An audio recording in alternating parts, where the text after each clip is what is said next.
Fazer contato com o ex-ministro da Justiça, Eugênio Aragão. Bom dia, Eugênio. Bom dia.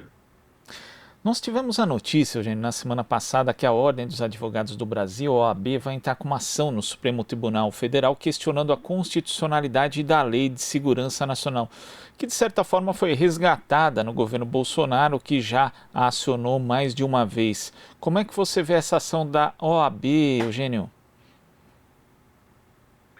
Olha, é mais do que oportuna. É extremamente lamentável que depois de tantos anos de esforço de democratização, é, num governo que nós temos hoje, que realmente não prima pelo amor à democracia, esse instrumento volte a ser usado com tamanha frequência, né?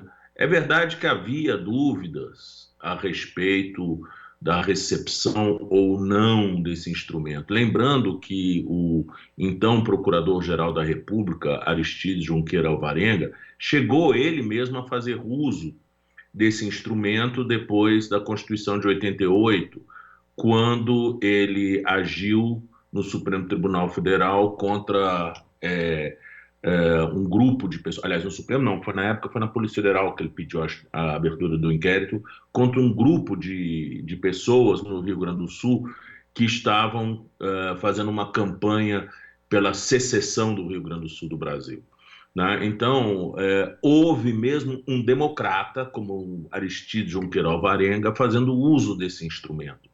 É claro que no momento em que as instituições são atacadas, como hoje, principalmente o Judiciário, o Supremo Tribunal Federal e o Congresso Nacional por hordas fascistas, é claro que há uma grande tendência a se querer, de alguma forma, um instrumento para criminalizar esse tipo de ataque. E a Lei de Segurança Nacional, ela vamos dizer, ela tem condições de fazer esse tipo vamos dizer, de persecução.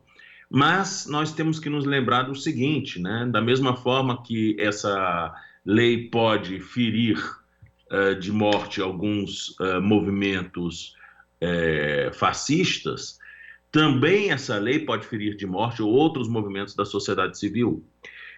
Não é de todo aconselhável se fazer uso de um instrumento que foi, vamos dizer, concebido no autoritarismo com o objetivo de reprimir a oposição. Lembrando que a Lei de Segurança Nacional tem até um dispositivo anti-PCB, né? Dizendo que é crime contra a segurança nacional tentar colocar em funcionamento partido que foi proibido, ou seja, era para dar espaço à perseguição do pessoal do Partido Comunista. Então, essa lei não cabe nesse nosso cenário, no nosso cenário democrático. Nós precisamos realmente substituí-la. Há várias iniciativas nesse sentido. A OAB chega agora, mas existem iniciativas, como, por exemplo, do deputado Glauber Rocha, simplesmente para extinguir a Lei de Segurança Nacional, simplesmente revogá-la sem nenhum substituto. E agora, mais recentemente, também o deputado Paulo Teixeira apresentou um projeto de lei sobre a Lei de Defesa do Estado Democrático de Direito. Né? Então, essa lei, ela traz um dispositivo para defender as instituições, além de revogar a LSN. Né? Me parece que é mais adequado a gente substituir a LSN por uma lei de defesa do Estado Democrático de Direito.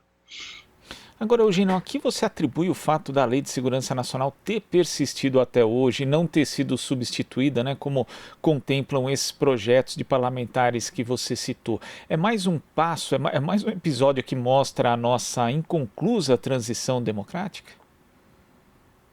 Olha, eu devo dizer o seguinte: iniciativas no Congresso existem desde a promulgação da Constituição. Né? No governo Fernando Henrique Cardoso também houve um grupo de trabalho, na época coordenado pelo então ministro aposentado Vicente Sernichiaro, né? Também de que fez parte, inclusive, o ministro Barroso, também para substituir essa lei por uma lei de defesa da democracia. Não foi adiante, na verdade, no âmbito dos governos nossos, do presidente Lula e da presidente Dilma. E eu posso apenas vaticinar que isso não tenha acontecido porque já tínhamos muita aresta, né? Essa, sem dúvida nenhuma, poderia ser uma aresta que poderia mexer com determinados setores das castas militares, né? Como foi a Comissão da Verdade, também mexeu com os brios deles. Então, me parece que isso não foi colocado como prioridade na agenda. Foi um erro, foi um erro.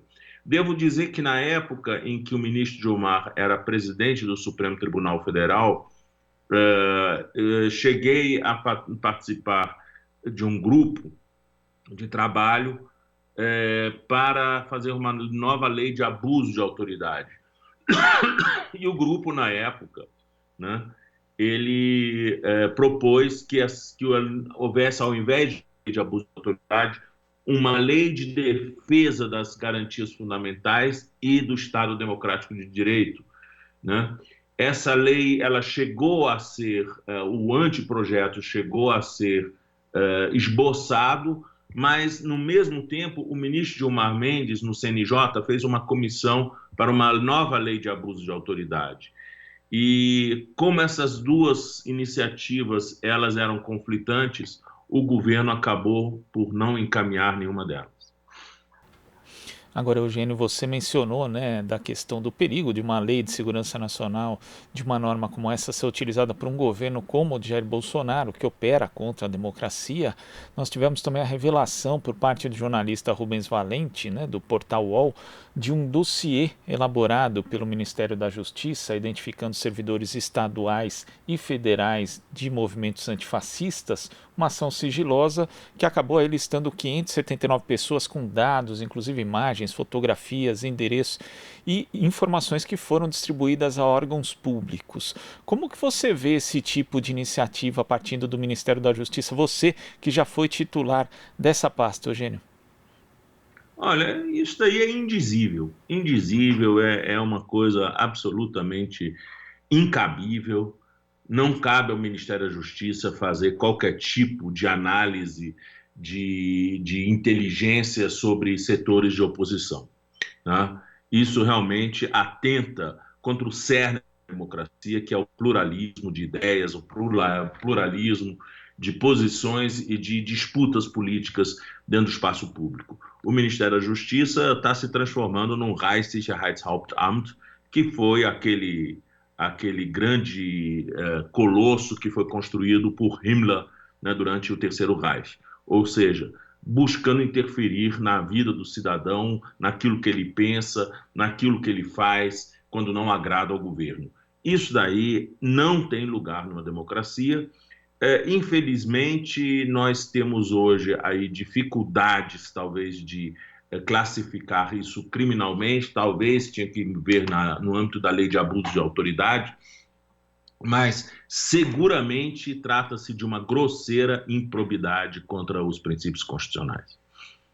Agora, dentro desse âmbito, que a gente tem o Ministério da Justiça fazendo isso, também já utilizando aí a Lei de Segurança Nacional para enquadrar críticos do governo, como o cartunista Aroeira, o jornalista Hélio Schwartzman, e às vezes até a própria Advocacia Geral da União, fazendo vezes ali de advocacia quase privada. Como que você vê essa confusão, para a gente usar um termo aí um pouco, talvez até comedido, essa confusão de funções em relação a justamente esses órgãos que prestam aí assessoria jurídica, não prestam assessoria jurídica, né, mas que estão no âmbito jurídico do governo de Jair Bolsonaro? Olha, primeiro, falta de espírito público. As pessoas não sabem, parece mais, distinguir o que é público e o que é o privado.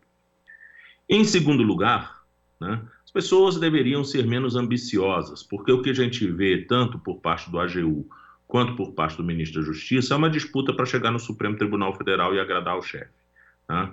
Isso é uma campanha aberta de puxa-saquismo ao bolsonarismo. Certo, ou seja, na verdade ali fica algo bastante explícito, até porque Bolsonaro já falou a respeito disso, né? Já meio que jogou com essa carta da vaga no STF e, de fato, as instituições aí acabam ficando mais enfraquecidas, Eugênio. Com certeza. O STF sempre foi vamos dizer, um bombom para certas pessoas, né? As pessoas encaram o STF não como missão, mas muitas vezes encaram como, vamos dizer, um galardão para enfeitar o seu currículo, né? E isso não está sendo diferente. Essas pessoas estão querendo merecer o Supremo Tribunal Federal e fazendo esse tipo de coisa. É claro que caberia uma ação popular contra o advogado-geral da União, que resolveu assumir a defesa pessoal daqueles militantes no Supremo Tribunal Federal, coisa que não cabe nem ao governo e muito menos à Advocacia Geral da União, que é para defender a União e seus agentes. Essas pessoas não são servidores públicos, essas pessoas são particulares a serviço de uma gangue atacando as instituições. Logo, não cabe ao AGU, que é uma instituição do Estado, fazer a defesa deles.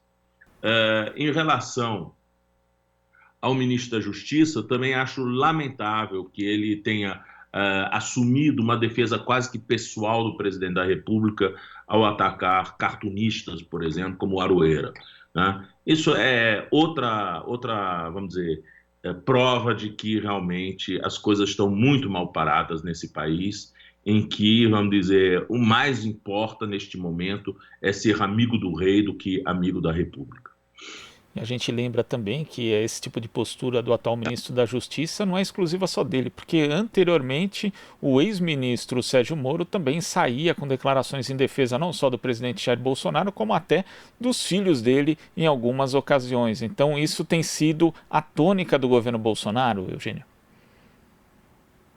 Infelizmente, esse é o governo da família, né? Ou seja, não da família em sentido abstrato, da família do Bolsonaro, né? Ou seja, o que o presidente da República hoje, vamos dizer, foca na sua administração é defender os seus, né? O resto que se dane, o resto, vamos dizer, vamos eliminar, como ele disse lá no Acre, na sua campanha eleitoral, né? Fazendo gestos de como se ele fosse metralhar os seus adversários. Ou seja, os adversários merecem bala e os amigos merecem a estrutura do Estado para defendê-los.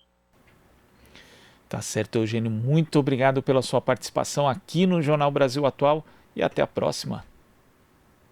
Até a próxima. Conversamos aqui com o ex-ministro da Justiça, Eugênio Aragão. Você está ouvindo Jornal Brasil Atual. As notícias que os outros não dão.